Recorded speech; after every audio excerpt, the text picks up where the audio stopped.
आप सभी को नमस्ते। मैं डॉक्टर रुक्मणी चौधरी और आज के इस वीडियो में हम आपको जानकारी देने वाले हैं सूजन के बारे में, बॉडी स्वेलिंग के बारे में। यानी आपके बॉडी में स्वेलिंग किन वजह से होती है और कौन कौन से टेस्ट आपको कराने जरूरी। पूरा वीडियो हमारा बॉडी स्वेलिंग, जिसको मेडिकल टर्म में एडिमा भी कहा जाता है, एडिमा के बारे में जानकारी देने वाले हैं। कारण की बात करें, लक्षणों की, जांचों की हम बात करने वाले हैं। तो पूरी जानकारी के लिए आपको पूरा वीडियो जरूर देखना है। और देखिए, अगर आप इंडिविजुअली वॉइस वीडियो कंसल्टेशन चाहते हैं तो दिए हुए व्हाट्सएप नंबर पर भी आप हमें कांटेक्ट कर सकते हैं। तो आइए शुरू करते हैं। बात कर लेते हैं बॉडी स्वेलिंग की। स्वेलिंग का मतलब यहाँ पे सूजन से है, इन्फ्लामेशन से है।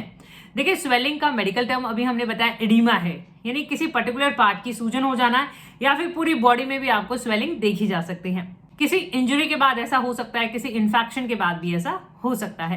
कॉजेज ऑफ स्वेलिंग, यानी क्या वजह होती है, क्या कारण होते हैं सूजन देखी जाती है। देखिए, वैरायटी ऑफ कॉजेज हैं, यानी बहुत सारे से वजह होती हैं और हमें ट्रीटमेंट के लिए भी ये कॉजेज बहुत इंपॉर्टेंट होते हैं, क्योंकि ट्रीटमेंट आपका उसी के ऊपर डिपेंड करता है। को एक्सटर्नल स्वेलिंग में और इंटरनल स्वेलिंग में रखते हैं, यानी एक तो आपको बाहरी तौर पे सूजन देखे जाना और एक इंटरनल वजह होने की वजह से आपको सूजन देखे जाना।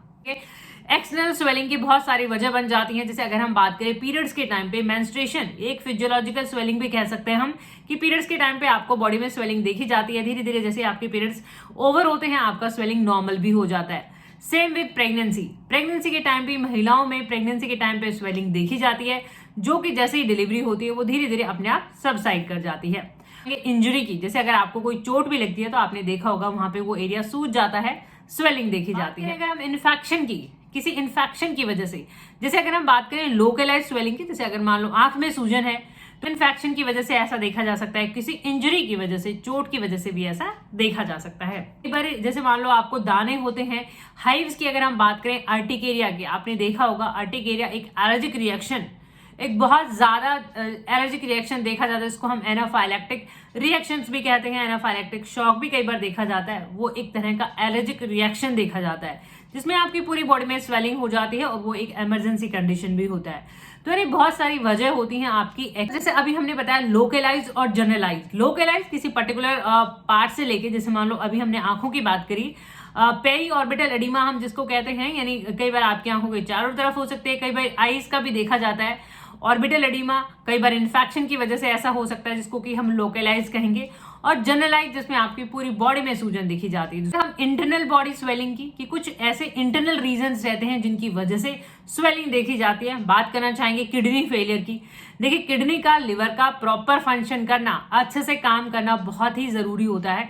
तो अगर मान लो किडनी फेलियर के केसेस में सूजन देखी जाती है, लिवर की अगर कोई प्रॉब्लम होती है, लिवर के इन्फेक्शन होते हैं, तो भी सूजन देखी जाती है बॉडी में, यानी लिवर की वजह से हो गया, किडनी की वजह से हो गया। और अगर हम बात करें हार्ट फेलियर, हार्ट का भी एक फंक्शनिंग रहता है कि हार्ट की वजह से भी आपका एक नॉर्मल मेंटेन रहता है सर्कुलेशन। तो अगर हार्ट में प्रॉब्लम है, हार्ट फेलियर है, तो भी बॉडी में स्वेलिंग देखी जाती है। यानी आपके ऑर्गन्स का भी सही से काम करना बहुत ही जरूरी है। तो सिम्टम्स की हम यहाँ पे बात करना चाहेंगे, यानी लक्षण की। देखिए, स्वेलिंग वैसे तो विजिबल ही है कि आपको सूजन है, उस एरिया में, पर्टिकुलर एरिया में स्वेलिंग है। लेकिन अगर हम बात करें, कई बार इनविजिबल, कई बार आपको इंटरनल स्वेलिंग होती है, हम बात करें, या कुछ इनविजिबल स्वेलिंग के हम साइंस की बात कर लेते हैं। यहाँ पे नोजिया हो गया, वॉमिटिंग हो गया, चक्कर आना, जी घबराना, डिजीनेस हो गया, फटीग, थकान, फीवरिश। कई बार बॉडी में स्वेलिंग के साथ साथ आपको फीवरिश, बुखार जैसा भी लगता है। सोमनिया, कई बार नींद ना आना, इनके साथ साथ दर्द भी होता है। तो यहाँ पे डायग्नोसिस की, जांचों की, कि अगर आपको बॉडी में स्वेलिंग है, सूजन है, तो आपको कौन से टेस्ट कराने चाहिए। सबसे पहले तो आपका फिजिकल एग्जामिनेशन, यानी पूरी जांच कर लेना, फिजिकली देख लेना कि कौन से बॉडी पार्ट का सूजन है, लोकलाइज्ड है, किसी एक ही बॉडी पार्ट का है, या पूरी बॉडी में ही सूजन है, जनरलाइज्ड है, यानी ये फिजिकली एग्जामिन कर लेना।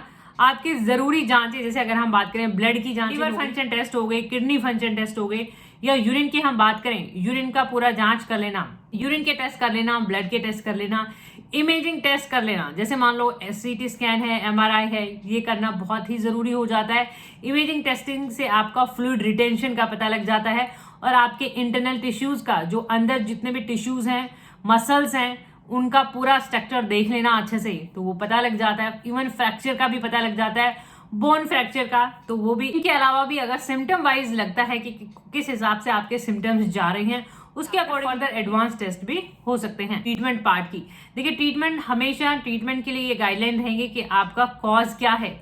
कॉज को ध्यान में रखते हुए आपका ट्रीटमेंट अप्रोच करना बहुत जरूरी हो जाता है। जैसे मान लो आपको सिंपली इन्फेक्शन की वजह से आईज में स्वेलिंग हुई है तो आपको इन्फेक्शन के लिए मेडिसिन देना, या फिर अगर मान लो कोई आपको एलर्जिक रिएक्शन हुआ है तो फिर एलर्जेंस को अवॉइड करना, एंटी एलर्जिक मेडिसिन ट्रीटमेंट आपको प्रोवाइड करना।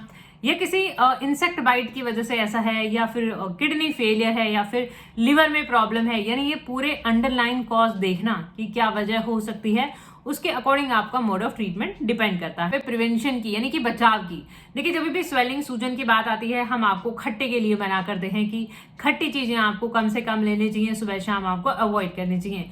नमक के लिए, सॉल्ट के लिए आपको मना करा जाता है, तो सॉल्ट से फ्लूइड एक्यूमुलेशन होता है, फ्लूइड रिटेंशन होता है, तो नमक भी आप कम करें, डाइट में अवॉइड ही करें नमक भी आप। और हमेशा आपको एलिवेट करने के लिए बोला जाता है, यानी पैरों में अगर सूजन देखी जाती है तो पैर आप उठा के भी रख सकते हैं, और कई बार आर्म्स को भी आपके चेस्ट के ऊपर इस तरीके से रखने के लिए बोला जाता है। सपोर्टिव वियर्स यूज करना, जैसे मान लो आप सपोर्ट यूज करें ताकि स्वेलिंग में जो है आपको राहत मिले। Effective homeopathy medicine in swelling यानी सूजन में, एडिमा में काफी सारी मेडिसिन है, और होम्योपैथी में कॉज तो आपका मैटर करेगा ही करेगा कि अंडरलाइन कॉज क्या है। साथ ही साथ रहता है कि आपके होलिस्टिक अप्रोच क्या है, यानी आपके अदर सिम्टम क्या हैं, कौन से बॉडी पार्ट का स्वेलिंग है, हिस्ट्री क्या है, कितने टाइम से है, कैरेक्टर ऑफ स्वेलिंग कैसा है, कि सूजन के साथ साथ आपको वहां पे गर्म लग रहा है या ठंडा लग रहा है। तो यानी ये सिम्टम्स होम्योपैथी में मेडिसिन डिसाइड करें। आप यूट्यूब पे देख रहे हैं तो सभी मेडिसिन के लिंक आपको नीचे डिस्क्रिप्शन बॉक्स में मिल जाएंगे। ये मेडिसिन सिर्फ होम्योपैथी फार्मेसी स्टोर पे मिल पाती है। देखिए, फास्फोरस होम्योपैथी का एक ऐसा दवा है जो सूजन में दिया जाता है जहां पे आपको किडनी में प्रॉब्लम देखी जाती है और लिवर की भी प्रॉब्लम देखी जाती है। जैसे मान लो लिवर में इन्फेक्शन है, इन्फ्लामेशन है, तो ऐसे केसेस में हम फास्फोरस रिकमेंड करते हैं। फास्फोरस आप कम क्वांटिटी में भी ले सकते हैं, 30 से 200 पावर में। इन दवाओं पे ड्रॉपर लगे हुए होते हैं, तो ड्रॉपर की मदद से आप 1-2 बूंदे सुबह दोपहर शाम खाने से पहले रेगुलरली यूज कर सकते हैं, 2-4 हफ्ते इस तरीके से आप। लीडम पाल इंसेक्ट बाइट के बाद दिया जाता है। जैसे मान लो इंसेक्ट बाइट हुआ और आपको सूजन हो गया, उस पर्टिकुलर पार्ट पे स्वेलिंग हो गया, और लीडम पाल में जहाँ पे स्वेलिंग होगा वहां पे थोड़ा ठंडा भी लगेगा, तो ऐसा अगर कैरेक्टर है स्वेलिंग का तो हम लीडम पाल देते हैं, वैसे ही लेना रहेगा। एपिस मेलिफिका स्वेलिंग में आपने सुना ही होगा, एपिस मेलिफिका तो नंबर 1 पे मानी जाती है, ऑलमोस्ट स्पेसिफिक होती है एपिस मेलिफिका। एपिस मेलिफिका सूजन में दी जाती है, सूजन वाले एरिया में आपको बहुत ज्यादा गरम लगेगा, वहां पे जलन भी होगी, और एपिस मेलिफिका आपको रेगुलरली यूज करना रहेगा 30 से 200 पावर में ड्रॉपर की मदद से, 1-2 बूंद की। हम यहाँ पे बात करना चाहेंगे अर्निका मोंटाना। देखिए, अर्निका होम्योपैथिक ऐसा दवा है जो इंजरी के बाद, जैसे मान लो अगर आपको चोट लग गई है, इंटरनल इंजरीज तो हम अंदरूनी चोट भी कहते हैं, तो ऐसे केसेस में बहुत ही ज्यादा ब्लूइश हो जाना, ब्रूजेस हो जाना, इस तरीके का है। आर्सेनिकम एल्बम है, सूजन के साथ साथ जलन देखी जाएगी, बेचैनी देखी जाएगी। स्टेफिस एगेरिया है, आईज की स्वेलिंग में बहुत अच्छा काम। हाइपेरिकम है जो कि नर्व इंजरी में दी जाती है, डॉक्टर एक्विक आर्वन। इसके ऊपर लिखा हुआ है इन्फ्लामेशन, जैसे मान लो अभी कोई इन्फेक्शन हुआ है और वहां पे स्वेलिंग हो गई है, स्वेलिंग के साथ साथ पेन भी है, तो इन्फ्लामेशन में आप ये मेडिसिन यूज कर सकते हैं। पीने का दवा है, थोड़े से पानी में 5-10-20 ड्रॉप मिक्स करके दिन में 2 बार, REPL 37। तो ये जो मेडिसिन है, ये देखिए इस पे लिखा हुआ है वो में जल संचय ड्रॉप सी, थोड़े से पानी में 5-10-20 ड्रॉप मिक्स करके दिन में 2-4 बार लगातार। एक्यूट इन्फ्लामेशन टैबलेट, ये गोलियों के फॉर्म में है, यानी आपको अगर सूजन के साथ साथ बुखार, आपको फीवर भी लगता है, तो ऐसे केस में जो पेंटार्कन टैबलेट देख सकते हैं। मेडिसिन के लिंक आपको नीचे डिस्क्रिप्शन बॉक्स में मिल जाएंगे। होपफुली ये वीडियोस आपकी मदद कर सकें। वीडियो से आपको मदद होती है तो प्लीज आप इन वीडियोस को लाइक करें, शेयर करें।